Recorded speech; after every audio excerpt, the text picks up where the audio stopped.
Nessa longa estrada da vida, vou correndo e não posso parar, na esperança de ser campeão, alcançando o primeiro lugar, na esperança de ser campeão, alcançando o primeiro lugar. Mas o tempo cerrou minha estrada e o cansaço me dominou. Minhas vistas se escurecerão e o final da Odisseia chegou. Laralirarirará. Bom dia, meus alunos da Escola Promove, do 6º ano da Escola Promove. Pois é, hoje eu estou trazendo mais um sucesso do passado, que é uma música chamada Estrada da Vida, com Milionário e José Rico. Pois é, 2 cantores do passado, de música caipira. Meus amados, vamos dar continuidade à nossa aula de história sobre o povo grego. A gente vem falando dos gregos, né? A gente falou na aula anterior dos gregos, os jônios, os aqueus e os eólios, e a gente falou também da história da Guerra de Troia, né? Eu contei para você a história da Guerra de Troia e tudo mais.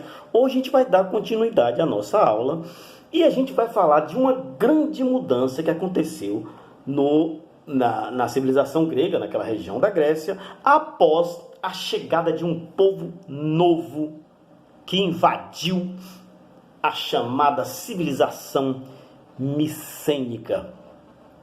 Vocês lembram qual é a civilização micênica?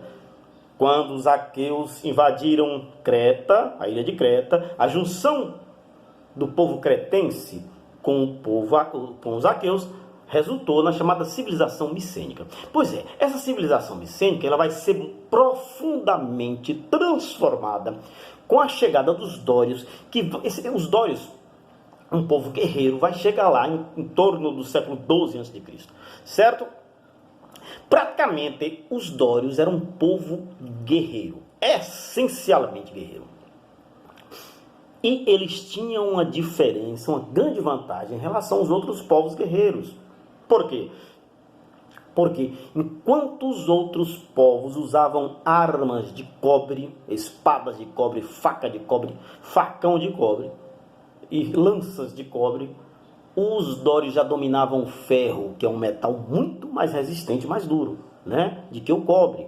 Por isso, né, além de serem os povos treinados que viviam essencialmente da guerra, os dórios, eles tinham a vantagem do uso do ferro, né, então por isso eles invadiram aquela região, né, tomaram a civilização micênica e aí passaram a dominar aquela região, certo? O que vai acontecer é o seguinte: eles vão dominar aquela região e vão fundar uma cidade, que eu falei dela na aula passada, né?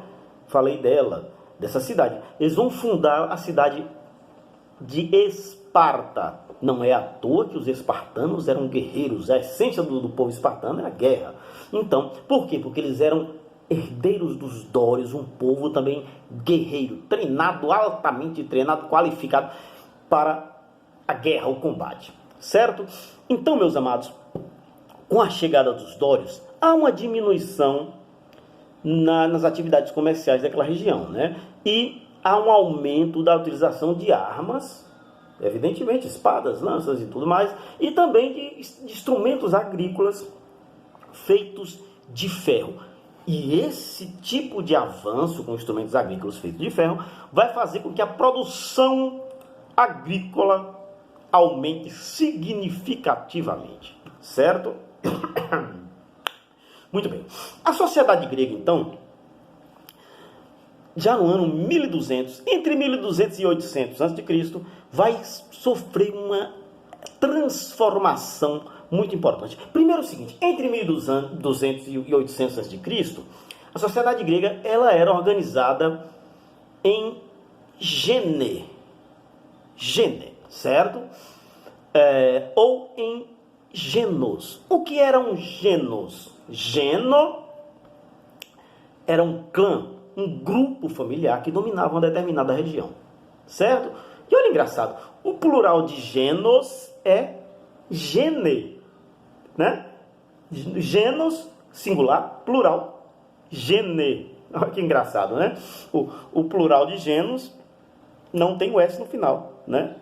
E o singular tem o S. Olha, genos, o plural, gene, certo? Pois é, meus amados. Então, a organização social da Grécia vai modificar-se a partir da introdução dos genos. Inicialmente é o seguinte, os genos eram famílias, eram clãs que dominavam uma determinada região, cada um tinha sua região, a ligação deles era laço de parentesco, né? Geralmente uma família onde tinha os mesmos parentes que moravam em determinada região e também tinham a mesma religião, né? Cultuavam os mesmos deuses, né? Quando os dórios invadiram aquela região, aí olha, repito, gene é o plural, genos ou genos singular, certo? Então, os gene ficaram sendo a principal forma de organização social da Grécia, certo? E aí, nos genos, a atividade principal, as principais atividades econômicas eram criação de animais e agricultura, né? Então, toda a região grega, até hoje, a Grécia tem um solo maravilhoso para o cultivo de uva, tanto que os melhores vinhos, né, vêm da Grécia, para o cultivo de trigo e de azeitona, tanto que os melhores azeites, a Grécia produz um azeite maravilhoso, já experimentei realmente, né? Então, e também, basicamente, produção de trigo, cevada, né? Uva e azeite eram os principais produtos. Também eles criavam cabras, carneiros e bois, certo? O solo era muito fértil, até hoje o solo de lá é totalmente favorável para o cultivo dessas plantas que eu falei, né? Dessas culturas que eu falei. Assim também como a criação de carneiros, bois e cabras, até hoje é uma região favorável demais para isso, certo? E também, meus amados, o solo também era rico em argila, mármore, prata e cobre. Pois é, nos genos havia a figura do líder. Quem era o líder do genos? O homem mais velho, geralmente o patriarca. Ele era o rei, não exatamente rei, mas ele era o líder daquela família. Toda família não tem um líder? Por exemplo, quem ainda tem um avô que tem vários tios, não vocês têm um avô que tem vários filhos, que seriam tio de vocês, né? Alguns de vocês ainda têm ainda um avô. E o avô e a avó são as figuras centrais de uma família numerosa, né? Exatamente como era lá. Só que a família era muito numerosa, uma família muito grande, um clã, onde a figura do patriarca, o mais velho, ele era quem dominava tudo, certo? Ele era o chefe religioso, era o chefe militar e era também um juiz. Quando um irmão brigava com um irmão, um primo com um primo, ele que decidia o que era certo e o que era errado, e o que ele decidia estava decidido, certo? Então, meus amados, o patriarca, o chefe dos genos, ele é quem administrava tudo, né? Por exemplo, em um genos tal, de um clã, de uma família, era ele quem determinava a gente produziu muito azeite, vamos trocar o azeite com o vinho lá de compadre Manel. Aí pronto, ele que mandava os filhos, você vai trocar lá o azeite com o compadre Manel. Não troca com Severino não, porque Severino eu não gosto dele. E era assim. Então ele determinava os negócios, ele que administrava tudo, certo? Quando tinha um problema entre pessoas do mesmo clã ou do mesmo gênero, ele também resolvia era como juiz, certo? Nos gêneros, a função de patriarca era hereditária, certo? Ou seja, quando morria o patriarca, no lugar dele ficava o filho mais velho, né? Então, o primogênito, o que é o primogênito? O mais velho, o primeiro filho, né? Muito bem.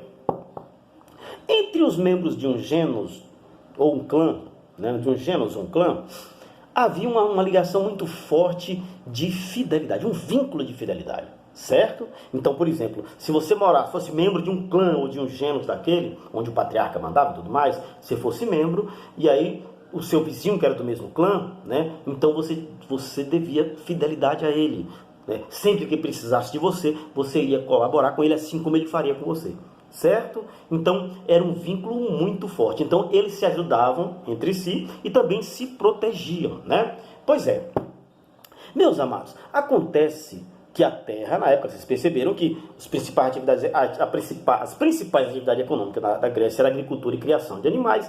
Vocês perceberam, então, meus amados, que a terra tinha um valor imenso, né? Porque sem terra não tem criação de animal e nem plantação né? Pois é, então, pela terra ter pelo fato da terra ter um valor enorme, né? Muitas vezes aconteciam guerras entre genes diferentes, entre dois gêneros, né? Brigavam entre si. Por quê? Porque pela disputa da posse da terra, né? Então acontecia muitas vezes uma guerra entre um clã e outro, né? Pois é, meus amados.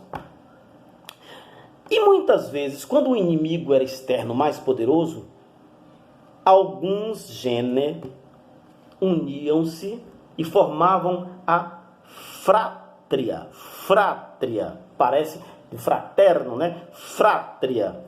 Exatamente, a palavra frátria tem uma relação com fraternidade, né? Irmandade. Então se formava uma frátria. As famílias se uniam, famílias de clãs diferentes, se uniam e formavam uma frátria. Exatamente para o quê? Para combater um inimigo externo mais poderoso que todos eles. Aí eles se uniam. O cara é mais poderoso que nós, vamos nos unir para a gente combater ele de igual para igual. Certo? Muito bem. Então, no século 8 a.C., houve uma crise muito grande nessa sociedade, né, do Gênesis, chamada sociedade gentílica, né? Uma crise. Por quê? Porque é o seguinte, aos poucos, a terra que antes pertencia a um clã, né, inteiro, ela passa aos poucos deixar de ser pertencente ao clã e passa a ser pertencente a pessoas, indivíduos, né? Passa a ser propriedade privada em vez de propriedade coletiva, né? Então, os clãs começam a perder o seu poder e aí, aos poucos, algumas pessoas começam a tomar posse das terras. E aí vai surgir o período aristocrático da Grécia Antiga, né? Aristocrático. A palavra aristocracia vem também do grego, né? Cracia, governo, aristói, significa melhores, os melhores. Então, a aristocracia, no sentido da palavra, real da palavra, né, significa governo dos melhores, certo? Na Grécia Antiga, a aristocracia era usada para designar as pessoas que governavam e controlavam o poder político e econômico de uma cidade especificamente, né? Então, isso vai passar a acontecer após a crise gentílica. Os gêneros, né, começam a perder o valor, começam a perder o poder, as terras deixam de ser coletivas e passam a ser particulares e privadas, e aí a aristocracia começa a surgir, ou seja, homens com mais habilidade comercial, com mais visão comercial, com mais vontade de trabalhar e conquistar na luta, no trabalho, aquilo que ele precisa, né, a sua riqueza, o seu enriquecimento, o seu progresso. Então esses homens vão começar a dominar as cidades. Esses homens vão compor a chamada aristocracia, certo? Evidentemente que isso não vai acontecer de uma vez em todos os lugares da Grécia, mas vai acontecer gradualmente. Uns lugares acontece mais rápido, outros mais devagar, mas aos poucos a aristocracia vai dominando a Grécia. Então, aqueles antigos clãs que tinham grande poder vão perdendo o seu poder, e aí no lugar desse clã poderoso surgem pessoas aristocratas que passam a ter poder político e econômico e passam a ter influência muito grande na sociedade grega, né? Muito bem. Meus amados, com isso, vão surgindo no lugar dos gêneros, começa a surgir as chamadas tribos, né? As tribos vão desaparecendo e aí começam a surgir as cidades, certo? Nesse mesmo período, surge na Grécia a escravidão, né? Inicia-se a escravidão. Havia duas condições para ser escravo na Grécia. A primeira condição é prisioneiro de guerra, né? Então eles lutavam lá com os inimigos e aí o vencedor aprisionava e escravizava os seus inimigos, né? A segunda condição era por dívida. Muitas vezes, alguém devia um dinheiro a alguém e não tinha como pagar, ficava sendo escravo. E às vezes escravidão, o cara devia, por exemplo, 30 moedas.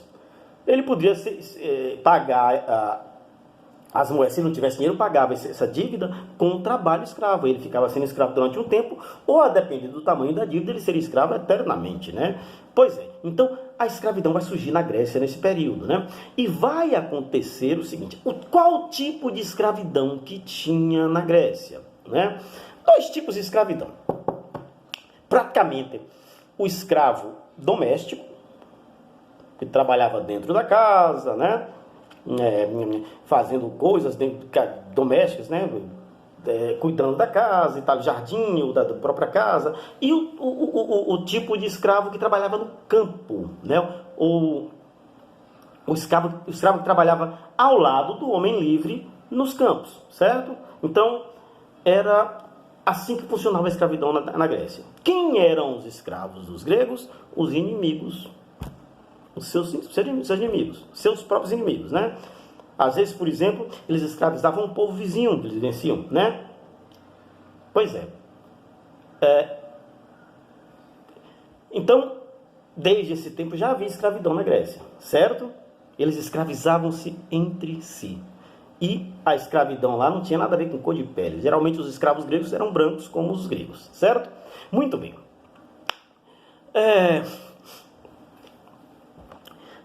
Essa nova configuração social dos aristocratas vão crescendo e vão ganhando mais poder e vão juntando mais escravos, vão conquistando mais terras, vão ficando mais ricos.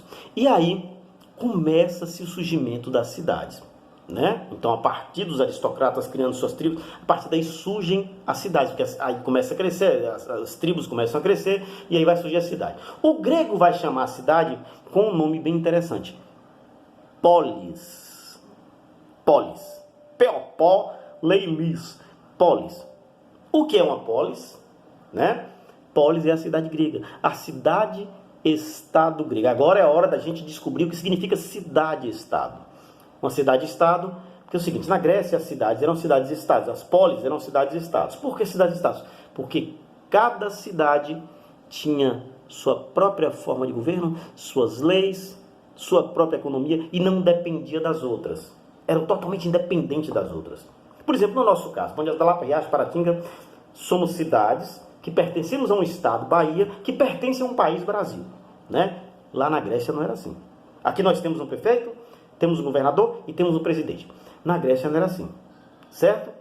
Na Grécia a cidade tinha o seu rei e ninguém estava acima dele, né? Cada cidade tinha seu rei e cada um governava a sua cidade e ninguém poderia interferir, né?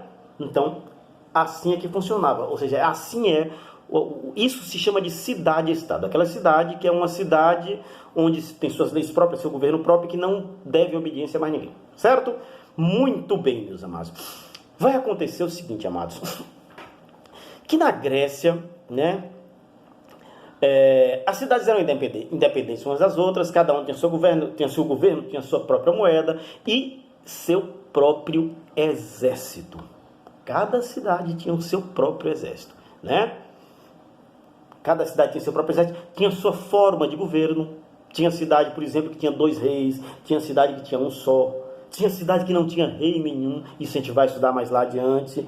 O sistema era democrático, né? Então, eram várias realidades, né, que a Grécia, a questão social, a organização social e política da Grécia nos mostrava. Isso a gente vai estudar na próxima aula, onde nós falaremos um pouco mais sobre a Grécia, certo? Enquanto isso, até a próxima. E é o seguinte, hoje a nossa aula final antes das nossas férias, né? A gente vai ter um recesso aí de alguns dias e vou sentir saudade de vocês, mas c'est la vie, né? Ou seja, é a vida em francês. Então, ó, nessa longa estrada da vida, vou correndo e não posso parar. esperança de ser campeão, alcançando o primeiro lugar, na esperança de ser campeão, alcançando o primeiro lugar. Mas o tempo cercou minha estrada e o rio cansaço me dominou. Minhas vistas se escurecerão e o final da Odisseia acabou. A revoar. Até a próxima. A revoar, ou seja, tchau. Até a próxima.